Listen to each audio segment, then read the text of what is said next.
Qué bueno que continúe con nosotros. Damos inicio a nuestro segmento Debates y Soluciones, en donde le invitamos también a usted que nos está viendo a participar a través de sus audios por nuestra línea de WhatsApp. El día de hoy vamos a hablar acerca de las expectativas ante el informe de la Comisión Especial de la OEA para Nicaragua. Recordemos que ayer, 11 de noviembre, se vencía el plazo de los 75 días que se le habría asignado a esta Comisión Especial para brindar un informe acerca de la crisis que se está viviendo en nuestro país a raíz del levantamiento cívico de abril del 2018 y en donde luego de una serie de reuniones de la OEA se mandató a esta comisión especial realizar gestiones diplomáticas al más alto nivel en nuestro país. Sin embargo, esto fue imposible debido a la negativa por parte del gobierno de permitirles entrar en nuestro país. Sin embargo, esta comisión tuvo una serie de reuniones en países vecinos de Centroamérica y con la oposición, y ahora se está ante la expectativa de qué dirá este informe y los pasos que se darán a continuación. Para hablar con eso ya se encuentra con nosotros nuestro invitado del día de hoy, Willy. Así es, Michelle Polanco, y importante destacar el hecho también de que ayer el presidente Donald Trump dijo que lo que ocurrió en Bolivia también es una señal para lo que está pasando en Nicaragua y en Venezuela. Asimismo, vimos también de que durante la 174 sesión de la CIDH participaron algunos expresos políticos y madres de jóvenes que han fallecido durante las protestas. Vamos a hablar este y otros temas con nuestro invitado, el ex canciller de Nicaragua, Francisco Aguirre Sacasa. Bienvenido. ¿Cómo está, Willy? Bien, buenos días, Michelle. Buenos días, doctor. Hay mucha expectativa por este informe que va a presentar. Ya se venció el plazo, posiblemente podamos ver que sea hoy para mañana. Bueno, la gran expectativa es que se iba a dar a conocer este informe el 11 de noviembre, el día de ayer, ¿verdad? Pero en los Estados Unidos ayer fue el Día de los Veteranos, un día de feriado nacional, pues, y quizá por esa razón la OEA no sesionó, ¿verdad? Pero yo quería primero comentar algo que nosotros en su momento lo abordamos, ¿verdad? La reunión de los cancilleres en Medellín, que le da el mandato al Consejo Permanente de la OEA de conformar esta comisión, no de alto nivel, una comisión para reunirse al más alto nivel aquí en Nicaragua, para ofrecer sus buenos oficios y de esa manera destrabar la crisis política que estábamos teniendo. Y entonces inicialmente se estaba hablando de 90 días, ¿se acuerdan? Entonces muchos decíamos que no había por qué esperar demasiado tiempo. Pues en el caso de que hoy o mañana se logró una reducción de 75 días. A 75, pero ¿sabes cuántos días tenemos nosotros ahorita desde que se reunieron los cancilleres en Medellín? 90. Más de 130 días. Tomó 2 meses para que la OEA nombrase a esa comisión de 5 países. O sea que una de las realidades pues, que uno tiene que tener muy en cuenta cuando está abordando temas como el nuestro, que es urgente para nosotros, pero no necesariamente urgente para el resto del mundo, es que estas organizaciones trabajan a un ritmo que nosotros consideramos lento. Ahora, ¿qué es lo que yo pienso? Yo pienso que el informe tiene que haber sido fácil de elaborar, porque no pudieron ellos entrar a Nicaragua, lo cual es una cosa que ellos tendrían que destacar en su informe, ¿verdad? Que no hubo el deseo o la voluntad por parte del gobierno de Nicaragua de permitirlos a ellos iniciar un proceso, llamémoslo así, de negociación y de buenos oficios en el país. Y eso es algo que tiene que haber creado un ambiente negativo entre el Consejo Permanente de la OEA. También tienen ya muchísimos insumos, el grupo este de los 5. Tienen todas las informaciones recopiladas, no solo por las organizaciones de derechos humanos y los opositores y las embajadas de los países miembros de la OEA acá, sino que también aquí vino una misión de la Comisión Interamericana de Derechos Humanos, la ONU mandó expertos de derechos humanos, todos estos elaboraron informes, o sea que aquí la cuestión está bien madura, está bien lista. El problema podría ser reducir toda esta información en un informe que tuviera un resumen ejecutivo de 1, 2 o 3 páginas como máximo. ¿Y qué va a tener que decir ese informe? Que en Nicaragua hay un Estado en donde la democracia no está funcionando, las elecciones no son transparentes, nadie confía en ellas. Aquí hay un Estado en donde hay problemas serios de derechos humanos que están bien documentados y en base a eso, ¿qué es el mandato que tiene la Comisión Permanente? De decidir, después de discutir los insumos de este informe, si conviene o no convocar en una sesión extraordinaria a los cancilleres de las Américas para ver si conviene o no aplicarle el artículo 21 de la Carta Democrática Interamericana, que prevé la eventual suspensión de un país que no está cumpliendo con la Carta Democrática. Ahora, ¿el informe solo dejaría la propuesta planteada en escrito o podría darse el voto ya para la aplicación? Bueno, yo creo que el informe tiene que hacerle una recomendación al Consejo Permanente. Y el Consejo Permanente después tiene que reunirse y decidir qué es lo que va a hacer. Y eso depende de la aritmética de la votación. Todos sabemos ya a estas alturas del juego que se necesitan 24 votos. Solo hubo 20 en Medellín para que se crease esta comisión, ¿verdad? El grupo de los 5, como le digo yo. Entonces, yo creo, después de haber estado en Washington hace un mes más o menos, y después de haber hablado con mucha gente, yo no creo que van a haber los 24 votos. Entonces, todo este proceso podría ser visto por muchos nicaragüenses como un ejercicio estéril, un ejercicio en donde Daniel Ortega ganó tiempo para seguir pues con una represión light acá en Nicaragua, ¿verdad? Aquí ya no están muriendo 20 o 30 personas por mes, aquí ya no hay grandes manifestaciones, cualquier intento de reunirse, ya sea en cualquier parte, ¿verdad? Le caen inmediatamente lo que yo llamo los Robocops de Nicaragua, y entonces Daniel ha querido proyectar interna, pero sobre todo internacionalmente, la idea de que todo en Nicaragua ha retornado a la normalidad.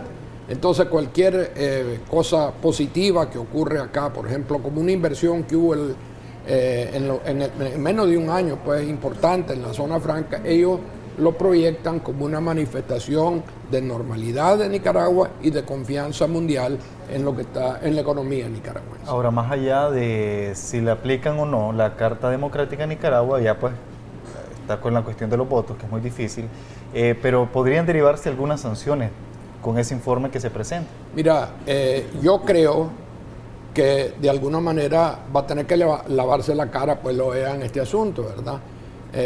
Entonces, ¿qué es lo que yo he escuchado que podría ocurrir en esa reunión del Consejo Permanente? Primero, que saliese una resolución más, y veremos con cuántos votos cuenta, en donde ellos podrían decir que hay que remitir el caso a los cancilleres y en ese caso correr el riesgo de tener una derrota, ¿verdad?, a nivel de los cancilleres, o alternativamente dejar al criterio de cada uno de los países miembros tomar las sanciones que estimen convenientes para tratar de presionar al gobierno de Nicaragua a dejar de violentar los derechos humanos de los ciudadanos, de permitirle a todos los ciudadanos nicaragüenses, incluyendo los medios de comunicación, ejercer sus derechos constitucionales y de alguna manera frenar la corrupción y hacer la cama para elecciones creíbles.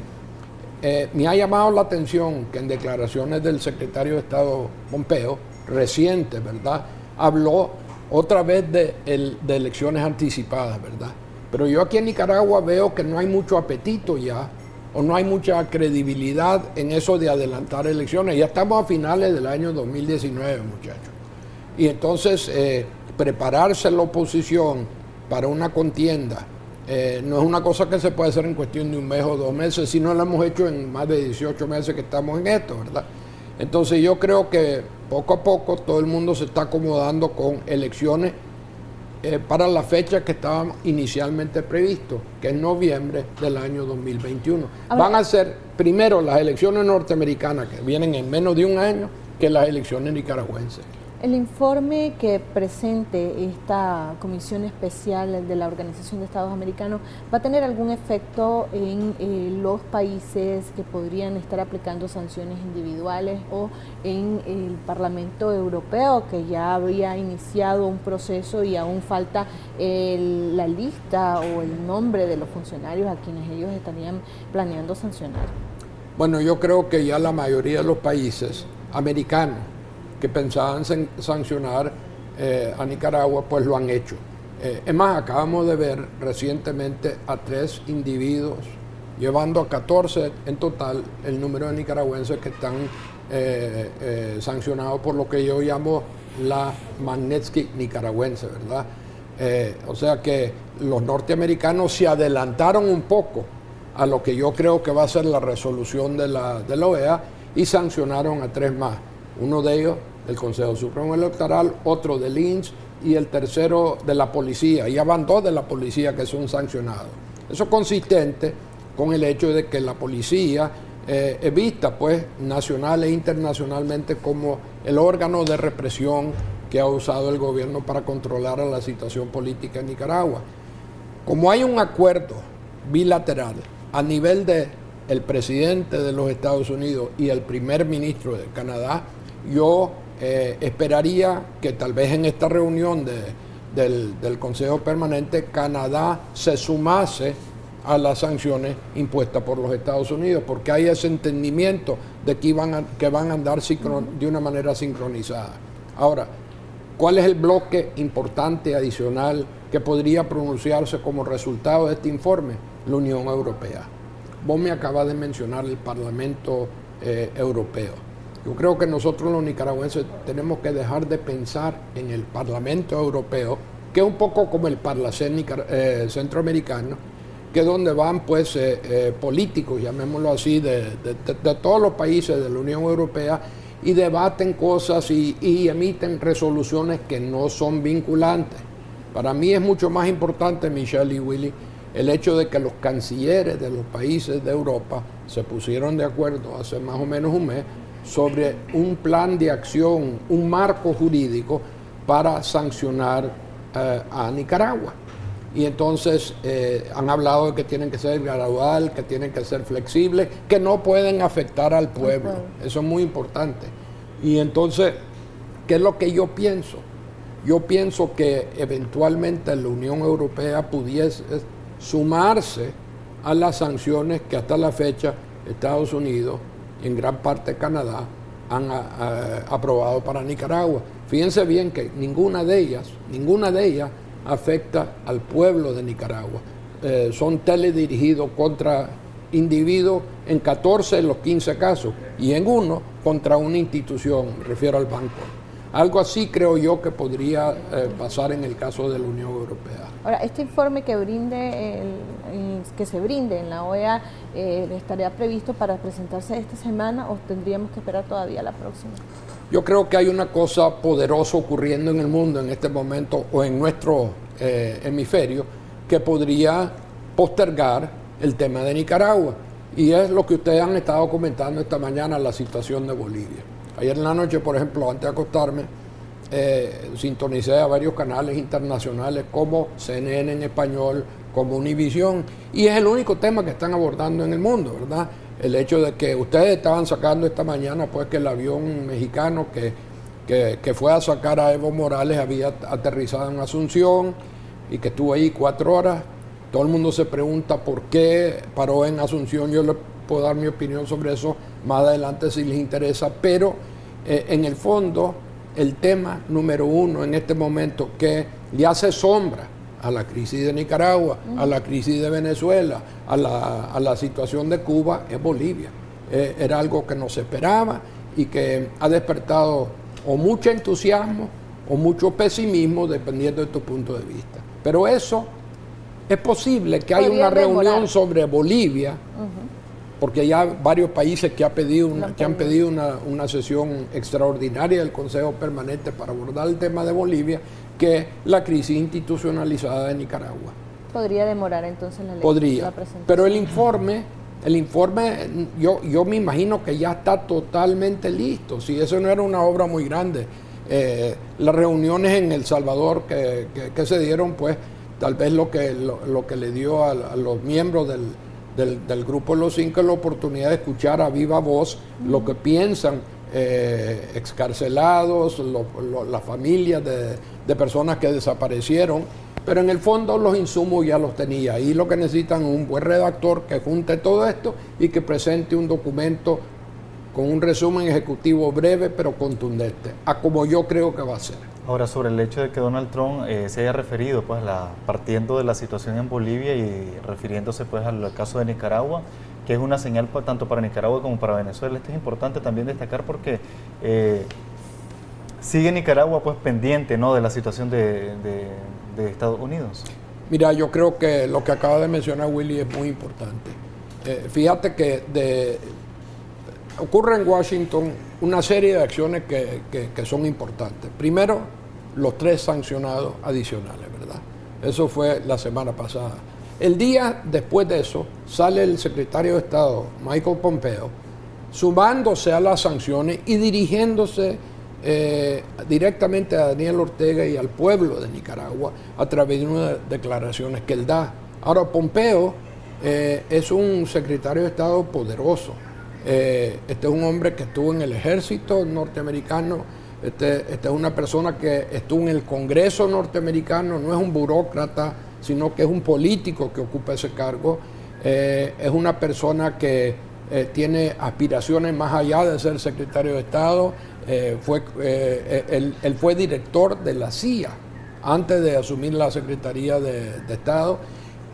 Se dice, y a voces abiertas, que va para el Senado norteamericano, pero yo creo que él tiene aspiraciones de ir mucho más allá. Entonces, lo de Pompeo, que él se haya pronunciado sobre Nicaragua es importante, pero Trump ya se sumó a la cosa también, o sea que el tema subió y escaló hasta la Casa Blanca. Y como vos dijiste, Willy, el presidente Trump acaba de comentar la situación de Bolivia, pero decir que tenían que poner su barba en remojo los venezolanos y los nicaragüenses, y nos mencionó específicamente. O sea que ahorita Nicaragua sigue en la pantalla de radar en Washington. Y eso me permite decir algo que lo he dicho muchas veces, y es que Daniel Ortega está totalmente aislado en Washington. Los grupos de ONG de izquierda, el Partido Demócrata que apoyaba, por ejemplo, al gobierno sandinista durante la guerra contra, todos esos se han distanciado de él. En este momento el Carmen no tiene amigos en Washington. Y eso es muy importante, esa es la gran diferencia entre la situación de ahora y la situación de Nicaragua en los años 80. Ahora, ¿cuáles deberían de ser los pasos a seguir desde el interior de nuestro país? Bueno, ya sabemos que el informe se va a demorar un poco a raíz de la crisis que se están viviendo en otros países de nuestra región. Desde acá, ¿qué se puede hacer? Hemos visto bastante tímida a los sectores de oposición que hablan de una unidad, sin embargo, no hay ningún hecho tangible que la sociedad pueda decir que se está encaminando para eso. Bueno, yo creo que esa es una de las críticas que se le ha hecho, pues, a la oposición, no solo aquí adentro, sino que allá en los Estados Unidos. Cuando yo estuve en Washington, varios funcionarios, pues, me dijeron que notaban que había una división en la oposición. Me comparaban la oposición nuestra con la venezolana, en donde también ha habido falta de unidad, a pesar de que ellos tienen una figura en Juan Guaidó que es el rostro, llamémoslo así, de la oposición. Y reconocido por varios estados. Así, bueno, por más de 50 países, ¿verdad? Y 50 de los importantes, como el presidente legítimo pro tempore, pues, de Venezuela. Pero nosotros hemos creado la percepción de que hay una falta de unidad y que la representatividad de algunas de las agrupaciones que tenemos no es lo que debería de ser. Yo creo que están reaccionando a eso, la Alianza Cívica sobre todo, tratando de incorporar a ella gente que sea más representativa de los campesinos, de los pequeños, ¿cómo se llama?, empresarios, de grupos estudiantiles. Están queriendo dar la impresión de haber incorporado a mucha gente, pero siempre existe esa percepción de que hay un problema de unidad acá y que si fueran a haber elecciones anticipadas, esto es lo que se piensa en Washington, podría ganarla Daniel Ortega. ¿Por qué? Porque ven ellos las encuestas, no solo las encuestas rock'n'roll que tenemos acá en Nicaragua que le gustan tanto a la Jocelyn, sino que encuestas más serias, como por ejemplo Borgia Asociado. Ahora, esta imagen que da la oposición también afecta las decisiones que puede tomar la comunidad internacional, es decir, esta indecisión por formar un bloque opositor más real, más tangible, puede atrasar las decisiones que pueden tomar los organismos internacionales y los mismos países como Estados Unidos. Mira, yo creo que la posición de la comunidad internacional en el fondo es una de solidaridad con el pueblo de Nicaragua. Es claro que ellos pudieran querer que hubiese una oposición más beligerante. Tal vez muchos de ellos pudiesen estar a favor de una salida más rápida de la crisis nicaragüense, sobre todo cuando la contrastamos con lo que pasó en Bolivia, ¿verdad? Que de no estar del todo pues en la pantalla de radar del mundo, de repente ya tiene su presidente en un avión rumbo a México, ¿verdad? Entonces, tal vez debemos de hablar un poquito de Bolivia, porque yo creo que lo de Bolivia va a tener un impacto aquí en Nicaragua. Yo estaba viendo esta mañana en las redes sociales declaraciones de algunas personas afines al Carmen, diciendo que cuidado tomaban vara a los nicaragüenses de lo que había pasado en Bolivia, porque aquí sí había plomo, ¿verdad?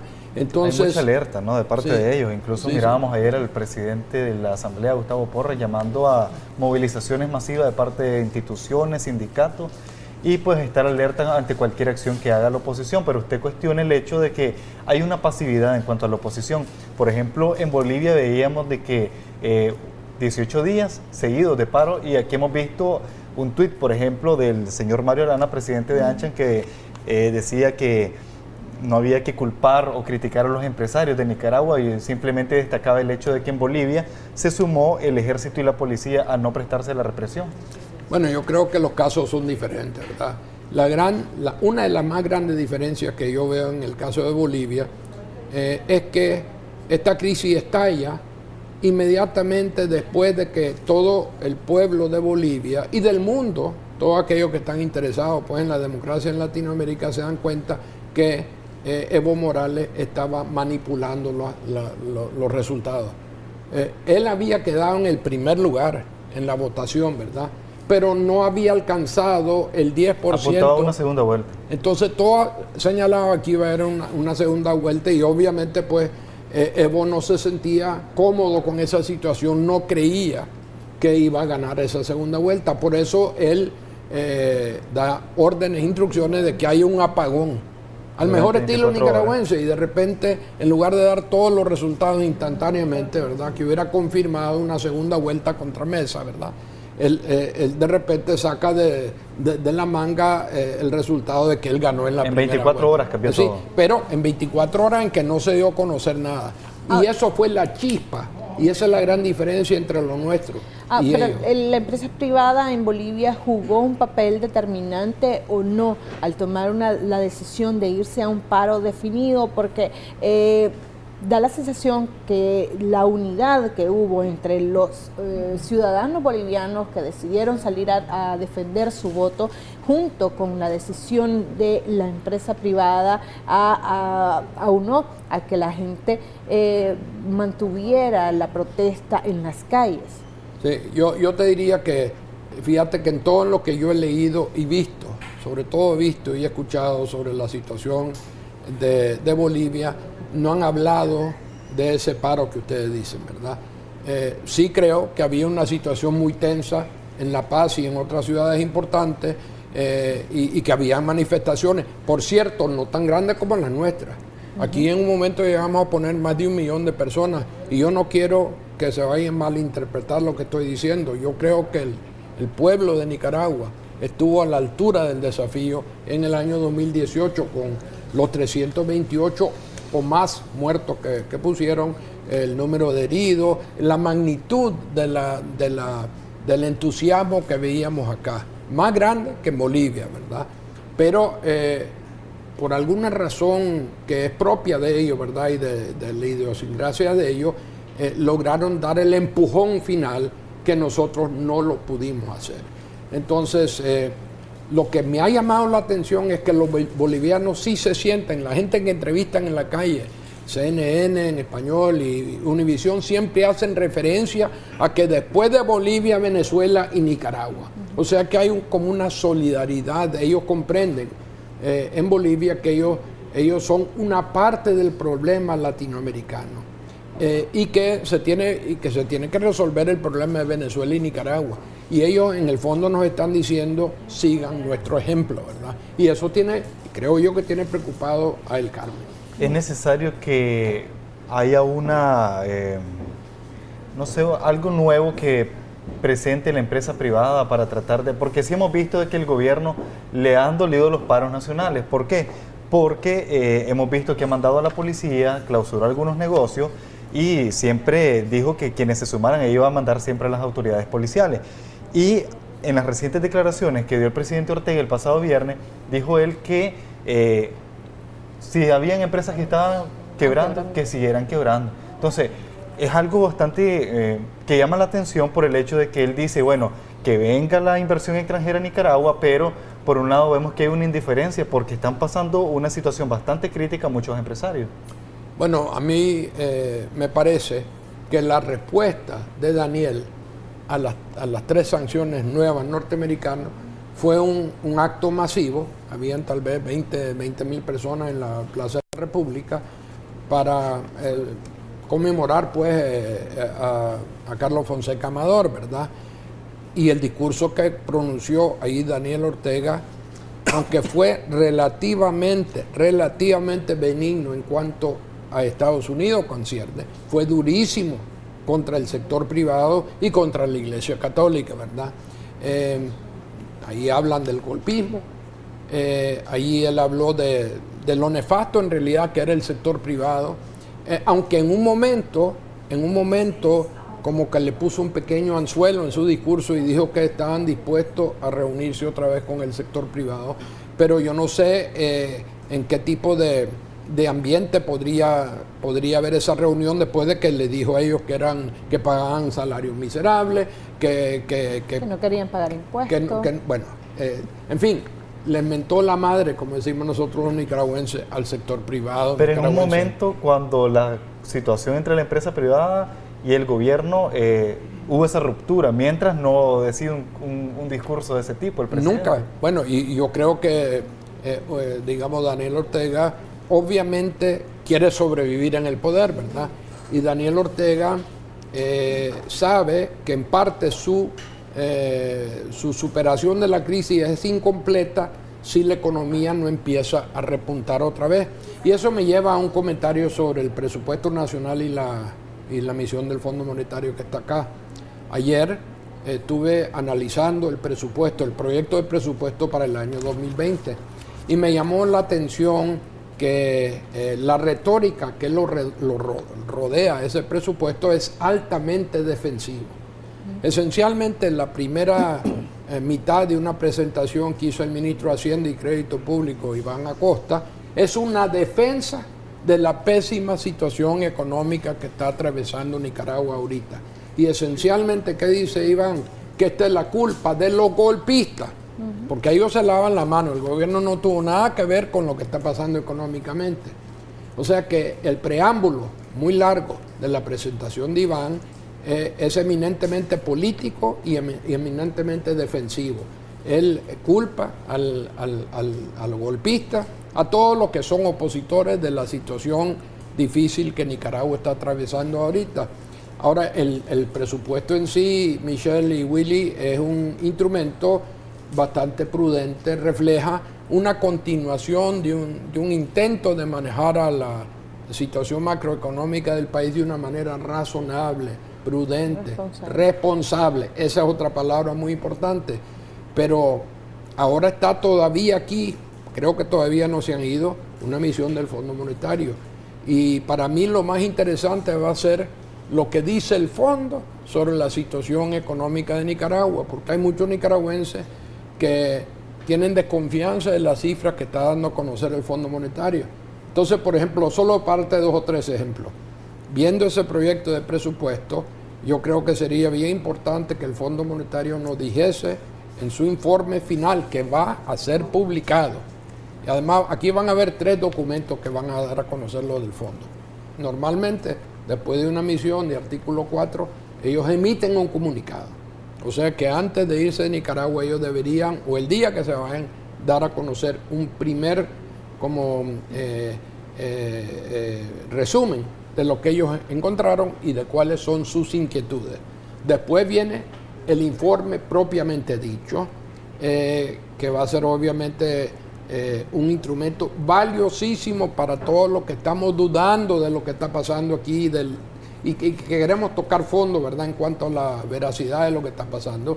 Y finalmente pues hay una discusión en el directorio del Fondo Monetario, en donde vamos a poder hasta cierto punto valorar qué tipo de apetito hay en el Fondo Monetario para eventualmente ayudarle a Nicaragua a salir de su crisis. Porque hay que reconocer que el fondo es el bombero principal en todo intento de tratar de rescatar la economía de un país como el de Nicaragua. Vamos a darle paso a audios que nos han enviado nuestros amigos televidentes sobre algún comentario o alguna pregunta que quieran hacerle a nuestro invitado. Dejamos el primero de los audios. Buenos días, doctor Aguirre Sacasa. La pregunta es la siguiente. Ahora que Bolivia pasa a la derecha, porque quien asume el poder es la segunda jefa del Parlamento, que es de oposición, ella va a nombrar un nuevo canciller y el canciller va a nombrar un nuevo embajador en la OEA. ¿Podría el voto de Bolivia ahora estar a favor de la Carta Democrática?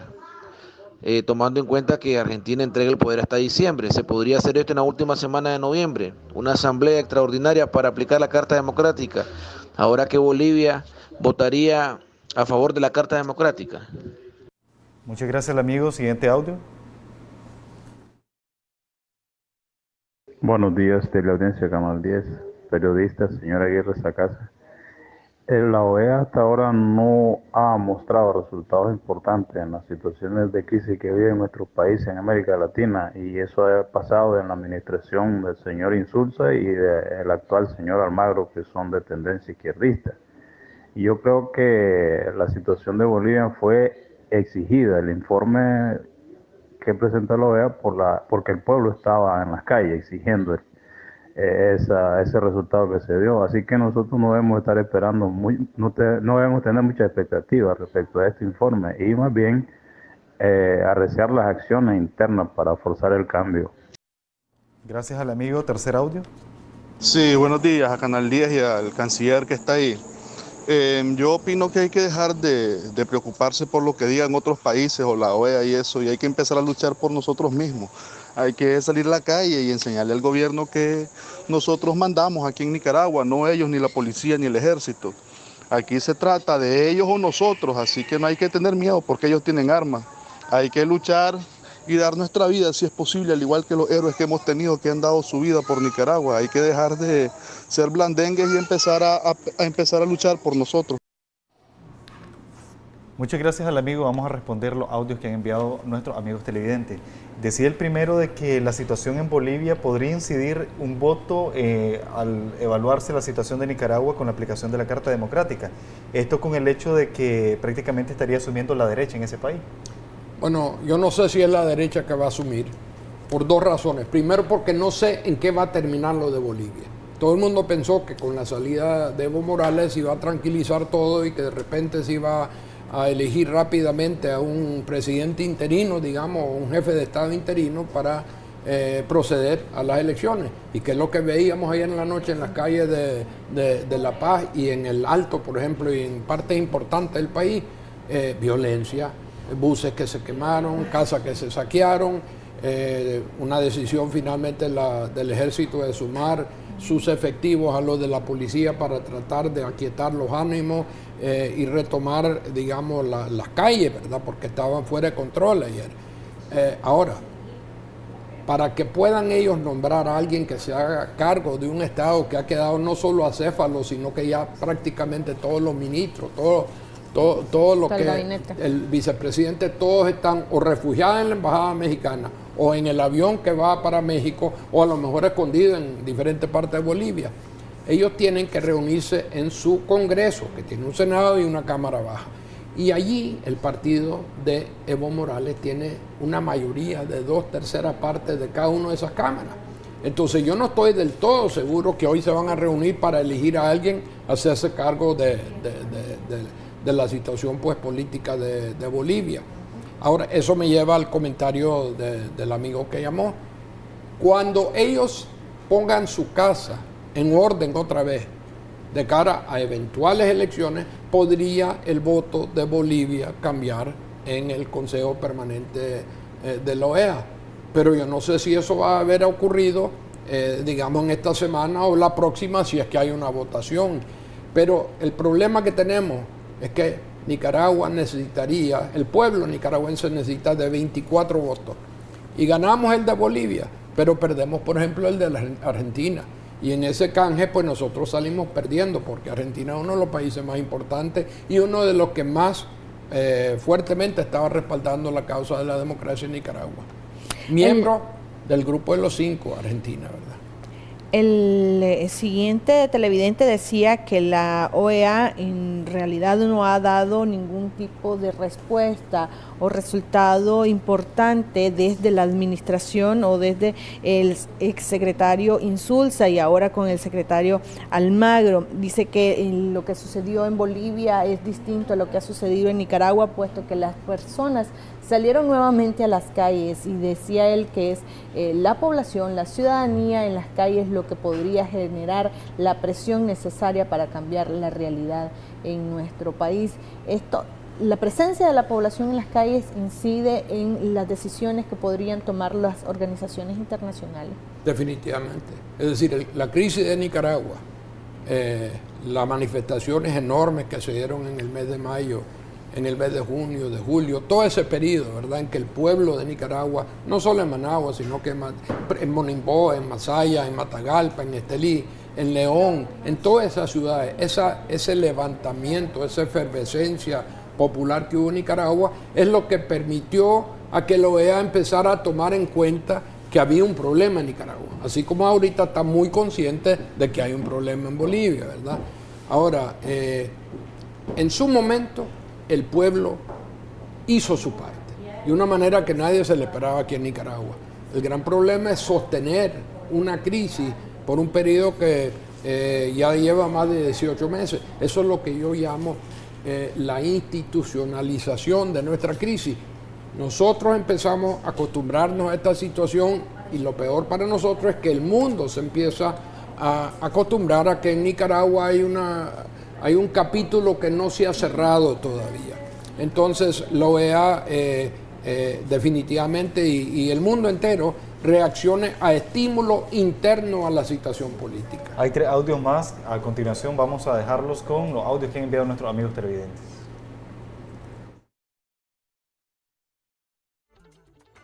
Aló, buenos días. Canal 10. Y los que entrevistan siempre hay buenos analistas políticos. Lo que yo veo es que Ortega no quiere ni negociar con la OEA, ni negociar con el pueblo, ni tampoco ir a elecciones porque sabe que va a perder. Y si en un caso fuera a elecciones, está llamando a preparar las armas para cualquier reclamo de fraude electoral, fusilar al que se oponga. Entonces, si no hay elecciones en Nicaragua, si no permite elecciones en Nicaragua, ni organizaciones que puedan hacerle frente con su organización, porque es prohibido organizarse, ¿cómo va a actuar el pueblo? Tiene que salir a las calles, esa es la única forma, la lucha es en las calles. La lucha es con toda la fuerza, pero en la calle, la protesta es en la calle. Gracias al amigo. Siguiente audio. Buenos días. Yo pienso que el golpe de Estado en Bolivia le da un poco más de credibilidad a la versión del gobierno de que aquí se quiso dar un golpe de Estado. Acordemos las palabras clarísimas del Alemán y del Monseñor Mata. Eso puede cambiar un poquito la forma en que razonen los cancilleres de los países que han estado en contra de Nicaragua. Además, los problemas de Chile, los problemas de Colombia, los problemas de Ecuador, tienen también que influir algo, porque esos países ya están perdiendo autoridad moral para estar hablando tantas cosas. Creo que la situación no es la misma de hace 6 meses. Muchísimas gracias al amigo. Siguiente audio. Buenos días, señores del canal D. Buenos días, el canciller Francisco Aguirre Sacasa y a todos los periodistas. Una pregunta, canciller. Me llama mucho la atención ver que Evo Morales no pidió asilo político ni en Venezuela ni en Nicaragua, que son países cristianos socialistas y el otro socialista. Pidió asilo en México. ¿Será que Evo Morales piensa que estos dos gobiernos pronto serán también derrocados igual que él? Esa es mi pregunta. Muchas gracias y saludos. Muchas gracias al amigo. Vamos a contestarles pues brevemente, ¿verdad?, lo que nos han consultado. El primero decía, Ortega no quiere negociar ni con la OEA ni con el pueblo, y en caso de que se den algunas elecciones y la población reclama que hubo un fraude electoral, él se está preparando con armas para evitar una situación similar a la que ocurrió en Bolivia. Bueno, yo creo que Daniel es alérgico a elecciones libres y transparentes. ¿Por qué? Porque cuando la celebró o permitió que se celebrasen en el año 1990 le fue muy mal. Todo el mundo le decía que iba a ganar. Estaba él convencido de que iba a ganar. Todas las encuestas internacionales, centroamericanas, de todo el mundo decían que él iba a ganar y las perdió. Y las perdió por mucho. Y por más de lo que dicen los resultados oficiales, ¿verdad? Entonces yo creo que Daniel tiene eso compenetrado, digamos, en su mente, y por eso es que yo creo que él no cree en las elecciones libres. Además, Daniel Ortega ha dicho muy abiertamente que él cree en el modelo cubano. Él cree que la elección o la democracia, en donde hay varias opciones, varios partidos, lo único que hace es dividir al país. A él le gusta la idea de un país como Cuba, en donde hay un partido, una nación, y en el caso de Cuba y también en Nicaragua, una familia que maneja el país. Esa es la visión de Daniel Ortega de cómo deberían de ser las cosas aquí en Nicaragua, y no lo oculta. O sea que yo estoy de acuerdo que él no va a ir a elecciones libres, transparentes y observadas, no acompañadas, si no está absolutamente arrinconado y enfrentando presión importante, interna y externa. El siguiente televidente hablaba de que el golpe de Estado que se había cometido, o se cometió supuestamente en Bolivia, le da razones al gobierno nicaragüense sobre el discurso que ha mantenido desde el año pasado de que lo que se vivió en nuestro país fue un golpe de Estado fallido. Bueno, yo creo que no se pueden comparar los dos casos, ¿verdad? Ayer ustedes me dicen que tuvieron un gran debate sobre que si hubo o no hubo golpe de Estado en Bolivia, etc. Mi visión es la siguiente. Evo Morales estaba siguiendo al pie de la letra el guión de Daniel Ortega. Yo no sé si realmente existe este plan del Foro de Sao Paulo. Tengo mis dudas sobre eso porque tengo un buenísimo amigo muy experimentado que está ahorita en Chile, que es chileno, y que me dijo que el problema de Chile, el estallido de violencia en Chile, que ha sido tremendo, Michelle, solo más de 100 supermercados de Walmart han sido saqueados y quemados en Chile, más de 100.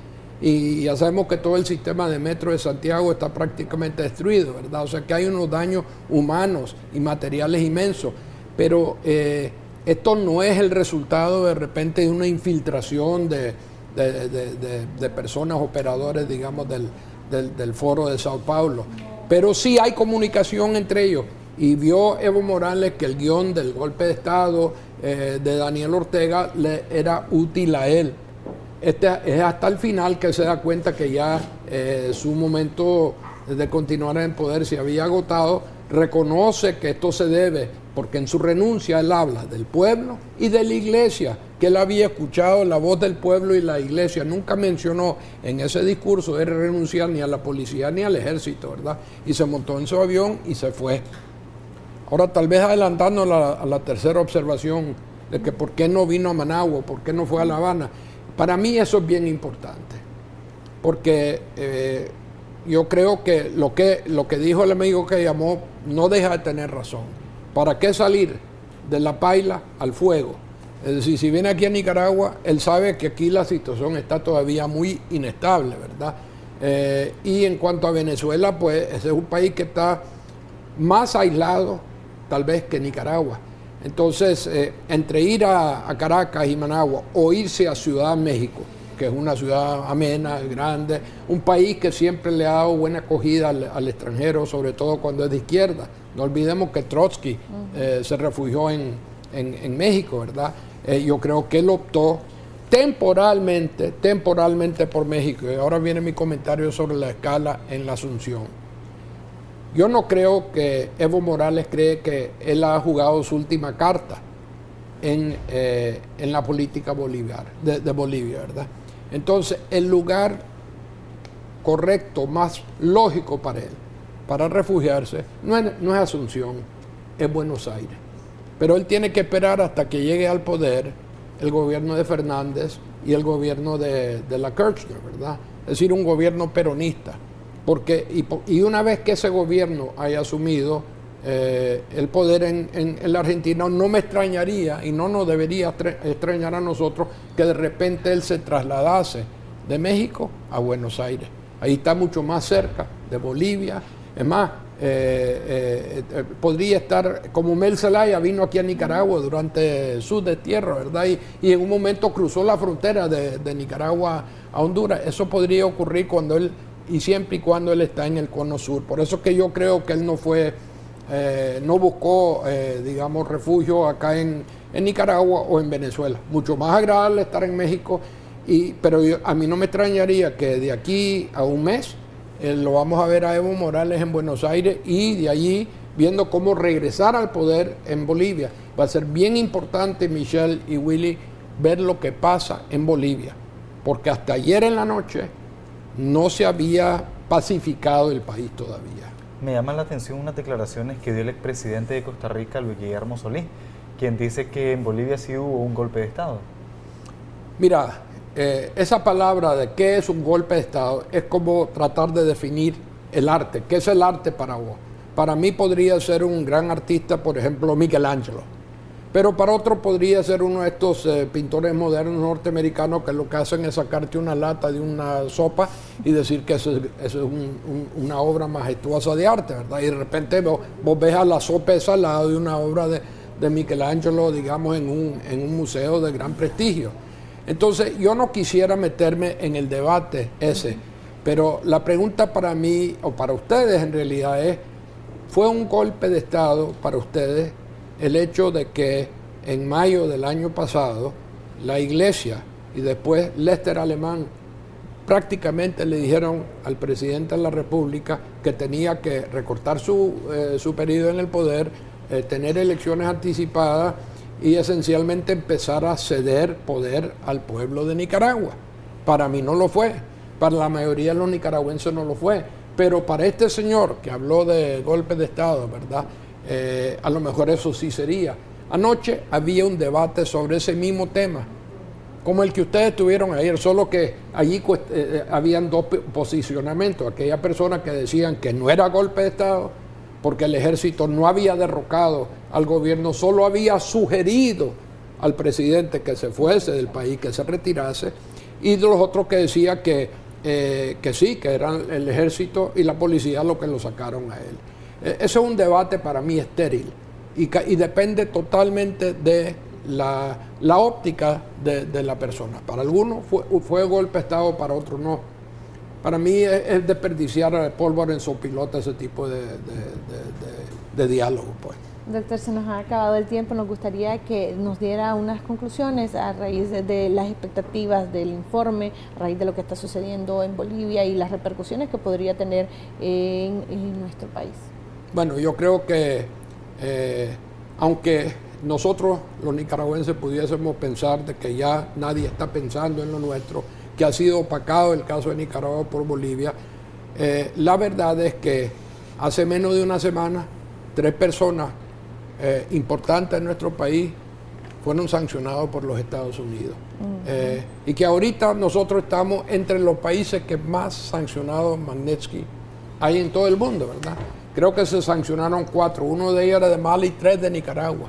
Cuando fue sancionado Roberto Rivas en diciembre del año 2017, de los 14 o 15 sancionados, solo uno fue nicaragüense. O sea que en este momento Nicaragua está claramente llamando la atención en los Estados Unidos. El hecho de que Pompeo y Trump se han referido a Nicaragua demuestra que están pensando mucho en el problema de Nicaragua los norteamericanos, hasta el nivel del presidente norteamericano, y que eso debería de preocuparnos a nosotros los nicaragüenses y a Daniel Ortega, porque los Estados Unidos no solo es la potencia hegemónica en nuestro hemisferio, sino que es por muchísimo nuestro socio comercial más importante. Y por ahora están con las sanciones individuales. Pero si continuamos nosotros como estamos, en Nicaragua no se puede excluir ninguna sanción en Nicaragua, incluyendo algunas que podrían afectar al pueblo de Nicaragua. Entonces, lo ideal acá sería que Daniel Ortega se diese cuenta y pensara un poco tal vez como Evo, un poco en el pueblo, porque por lo menos Evo Morales, al irse, dice que lo hace porque él no quiere que se siga destruyendo el tejido social de Bolivia, lo poco que hay, ¿verdad?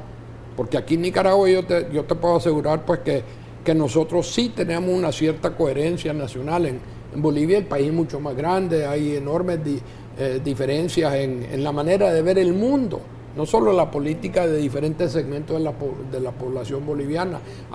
Hay un alto porcentaje de indígenas, ¿verdad? Y hay otros grupos como los de Santa Clara que se parecen más a nosotros aquí en Nicaragua. Entonces, para mí el gran desafío de todos los nicaragüenses es darnos cuenta que hay una crisis acá, que puede ser institucionalizada, pero que hay que resolverla porque si no, nuestro país se funde. Perfecto, muchísimas gracias, don Francisco, por estar aquí en Acción 10 en la mañana. Nosotros vamos a hacer una pausa comercial, ya regresamos con más de la revista.